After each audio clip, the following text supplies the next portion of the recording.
Vamos lá então, pessoal. Esse vídeo aqui nada mais é do que, posso até chamar de uma microaula, mas não só de aplicação de conceitos também, mas também para a gente poder traçar algumas expectativas através da metodologia que eu aplico. Eu tenho uma metodologia, dentro dessa metodologia que eu aplico, tem um conceito importantíssimo que são os ciclos de Elliott, é a teoria de Elliott, em que traz diversas disposições ali para a gente poder mapear ciclos de mercado, como o mercado se comporta.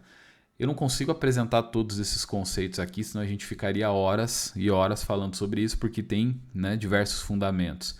Na mentoria, no módulo 3, e eu acredito que é o módulo mais comprido dentro da mentoria, eu falo sobre esses ciclos, né? Eu falo sobre como que é toda essa estrutura, quais são as fundamentações, quais são as regras, né? Todas as regras da alternância.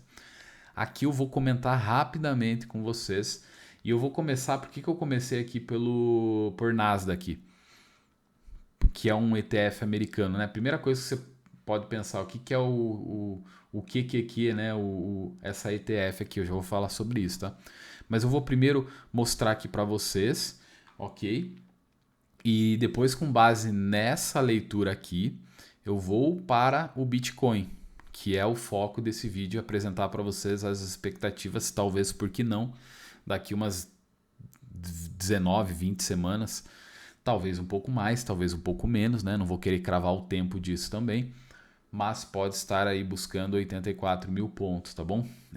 Logicamente não é uma recomendação isso, né? Se bem que eu vou comprar na região em que está, daqui a pouco eu vou mostrar para vocês, eu vou comprar. Mas eu quero mostrar como de fato eu reajo a oportunidades. Quem me acompanha na sala ao vivo sabe que eu tenho toda uma dinâmica para operar no intraday e eu também sigo basicamente aí na sua totalidade essa dinâmica para identificar oportunidades num tempo gráfico maior também. Ok? Então, alguns detalhes ou outros acabam mudando. Mas vamos lá, porque eu quero que seja talvez curto, não tão longo aqui esse conteúdo e quero apresentar para vocês. Primeiro, eu quero começar apresentando que esse potencial fundo, essa região aqui que foi mapeada, pessoal, eu tracei uma expectativa de que aqui seria um potencial fundo em 2023, outubro de 2023. Eu tinha uma comunidade no, no Telegram em que eu fazia análises de criptomoeda, de mercado americano e diversos outros ativos, né? Olha aqui que interessante. Uma das expectativas era aqui, ó, foi mapeado um A, B, C, D, E. Qual que é o detalhe aqui? Eu havia feito esse mapeamento pelo gráfico diário. Aqui, nessa que eu vou mostrar para vocês novamente a tela, a gente está falando do gráfico semanal, tá? Então foi basicamente esse detalhe que eu acabei ajustando, né? Naquela época ali, eu considerei 350 dólares sendo um potencial fundo e uma expectativa de onda 5 no 400 dólares, tá bom?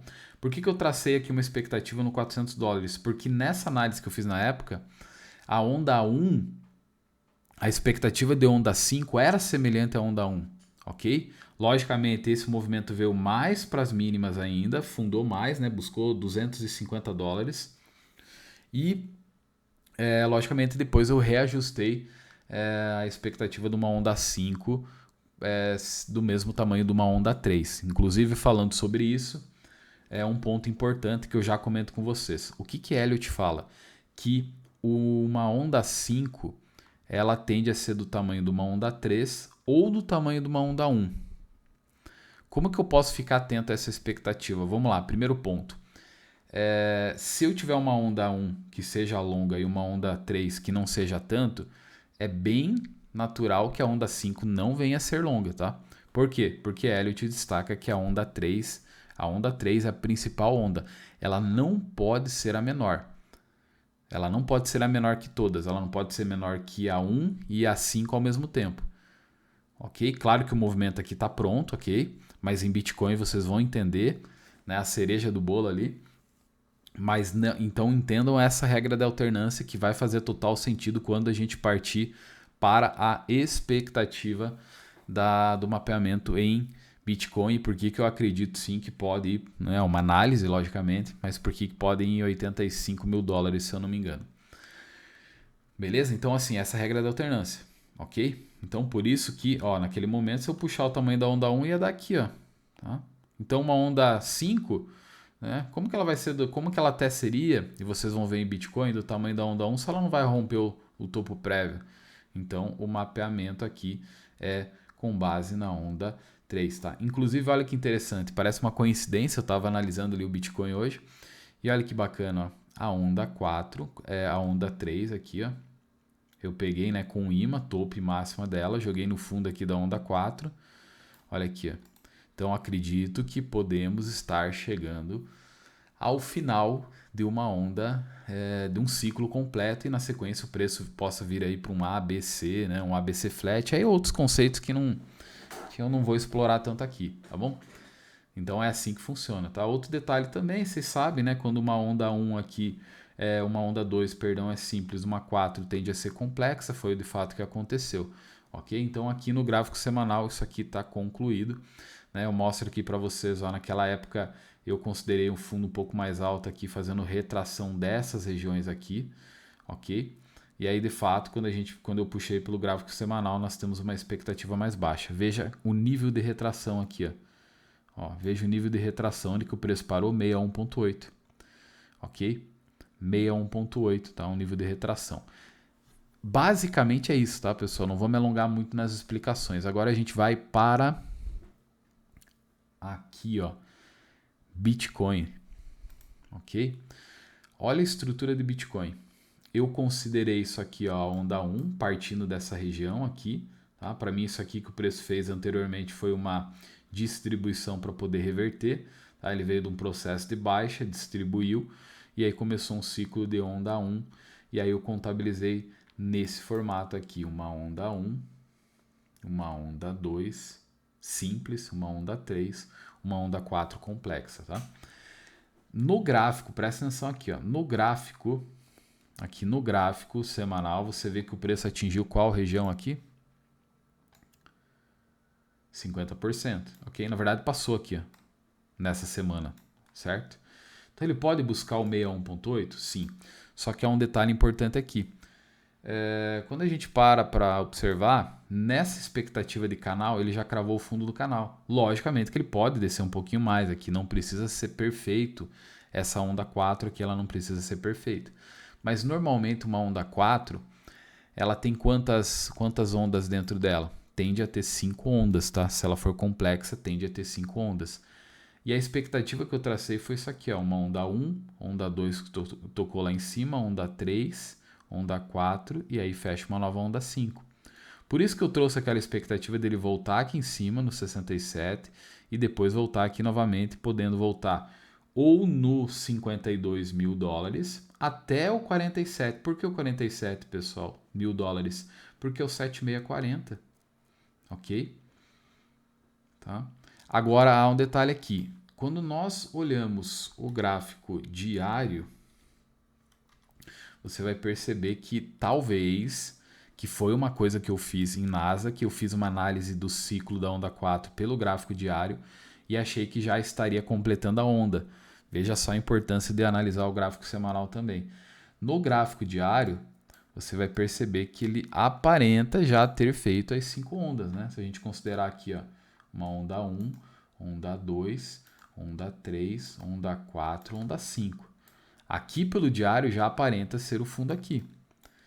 Mas eu preciso ficar atento sim à possibilidade do semanal ele estar cumprindo essa quinta onda e no gráfico diário estar desconsiderando. Lembra que eu mostrei para vocês no começo que eu tinha analisado aqui o gráfico de Nasdaq, certo? Da ETF de Nasdaq, e eu tinha feito pelo gráfico diário acreditando que já fecharia nos 350 mil dólares. O que aconteceu? Não, foi lá nos 250 mil dólares. Por isso que eu estou ponderando o quê?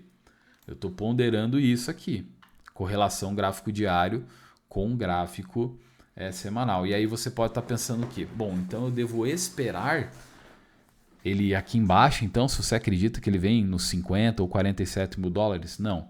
Eu sempre falo isso na minha sala ao vivo, que a gente deve de fato agir. Esse é o que a gente tem que fazer como investidor, operador. A gente tem que de fato agir com base nas informações que nós temos nas mãos.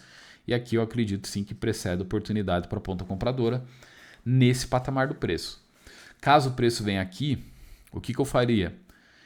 Realizo uma parte do lucro para que o risco dele voltar no 47 mil seja pago. Aí teria que fazer um cálculo rápido, né? Qual que é a fatia de ganho que eu vou ter da onde eu comprar até aqui em cima onde eu realizar lucro, para que o que eu fique de contrato até ele voltar aqui nos 47 mil dólares, eu acabe não ficando no prejuízo. É aquilo que eu falo para vocês do payoff, né? O que normalmente nós fazemos na sala ao vivo? Um payoff às vezes de 2 para 1, por exemplo, né? Então aqui, vamos até fazer aqui, será que eu consigo?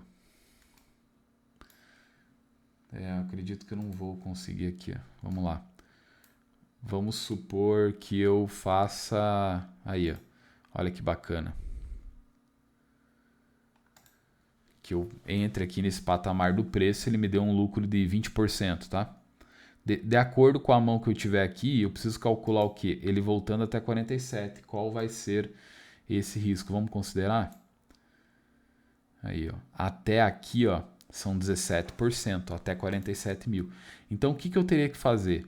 Se eu entro, por exemplo, com 5 mil dólares e ele paga 20%, eu teria que realizar metade da quantidade financeira que eu entrei nessa oportunidade. É o que eu faria, porque se ele voltar até aqui, eu não vou ficar no prejuízo, certo? E aqui eu recompraria, tá bom? Ah, Vitor, mas daí o que é... E se ele continuar subindo forte? São escolhas, né? São escolhas. Claro que, obviamente, aí é uma sugestão que eu tô dando, mas tem gente que vai optar por comprar aqui, se ele continuar seguindo direto lá para os 80 e poucos mil, vai seguir normal, tá? E essa é uma dica que eu tô dando aqui, ó. Veja que aí você vai ter basicamente, né, o que eu falo na sala ao vivo ali, né, o stop 1 para 1, né? Você buscou 20%, se voltar aqui 17%, ainda você vai estar no lucro. Ele poderia inclusive descer aí um pouquinho mais, né?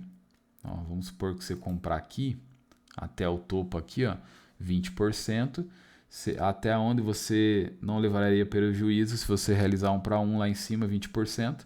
Você teria ainda a condição de até 45 mil dólares, você não estaria no prejuízo nessa oportunidade aqui. Deu para entender mais ou menos? Quem está mais acostumado com a minha modo de operar, a minha maneira de fazer a gestão de ganhos e a gestão de risco, logicamente, já conseguiu compreender, tá? É isso, tá bom? Mas vamos lá. Agora eu vou mostrar aqui para vocês aquilo que eu trouxe no primeiro momento como base para traçar as expectativas, tá? Vamos lá, gráfico semanal. E aí você vai ver que há muita semelhança no ciclo, nessa expectativa que está tecnicamente prometendo. Ok? Vamos lá, novamente. Onda 1, onda 2 simples, onda 3, onda 4 complexa. Veja que eu marquei aqui a onda 4 na mínima desse canal. Olha que interessante. E essa onda 5 aqui, ó, veja que eu trouxe da mesma expectativa aqui da onda 3, ó. Do mesmo tamanho da onda 3. Aqui, ó. Outro detalhe que fica interessante aqui também é o fator de expansão, quando a gente tem uma fibo de expansão. A fibo de expansão é da mínima da onda 1 com onda aqui que fechou a onda 1, o mesmo tamanho dela. Eu projeto esse mapeamento, o que você vai ter aqui, ó? Exatamente 161.8 de fibo. Quem gosta de aplicar Fibonacci conhece, tá? Então tá aí essa expectativa em 161.8, que dá em 85 mil dólares. Beleza? Você pode estar se perguntando assim, Vitor, é garantia isso? Não, mas são expectativas baseado que em teorias, em conhecimento técnico e não só isso, em aplicação. Quem me acompanha há mais tempo sabe que eu não sou aquele cara estritamente aplicador de Elliott, até porque nem sempre em ciclos principalmente menores ali, tempos gráficos menores, a gente consegue identificar muito bem os ciclos, né? Realmente acaba tendo muito viés e às vezes a própria movimentação do preço nos tempos gráficos menores traz aí algumas compreensões equivocadas, e eu gosto muito mais em tempos gráficos maiores, né? Traz um pouco mais de clareza a aplicação de Elliott. Mas eu confesso que essa região aqui está ótima para buscar aqui, realiza lucro. Se voltar aqui, né, já sabe, né? Essa região dos 51 mil até 47 mil dólares aí é uma ótima região. Tem um ponto aqui que ele pode vir mais abaixo, nessa região aqui é uma região de demanda, tá? Então pode gerar também expectativa para os comprados a uma boa região, tá? O que não pode acontecer que desconfigura esse ciclo para alta é perder essa mínima dos 38 mil dólares, tá? Isso não poderia acontecer, tá bom? Então, mais uma vez, só para você gravar, olha que interessante. Ciclo em Bitcoin, olha que bonito. Então, basicamente, é a mesma coisa, né? A mesma coisa do ciclo em Nasdaq, né? Olha que show. Sensacional, né?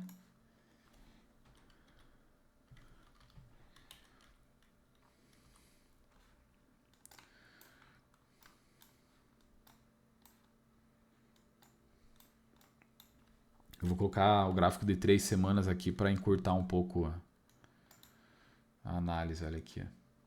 Na verdade o mensal aqui, o mensal já tá ótimo. Olha que show. Ó. Muito show, né? Onda 1, onda 2, onda 3, onda 4, onda 5. E você que está aqui posicionado no ativo lá fora, fique muito atento que bem possivelmente se findou esse ciclo de alta, tá bom? Só para fechar aqui, eu vou puxar a FIBA aqui também, ó, onda 1 com a máxima aqui da onda 1, né? Olha aqui que bacana, alvo lá em cima 261.8, né? Alvo bem expressivo. É isso aí, espero que você tenha gostado desse conteúdo. Qualquer dúvida, pergunta, só tá me chamando no WhatsApp ou colocando aqui abaixo, né, os comentários dentro da plataforma.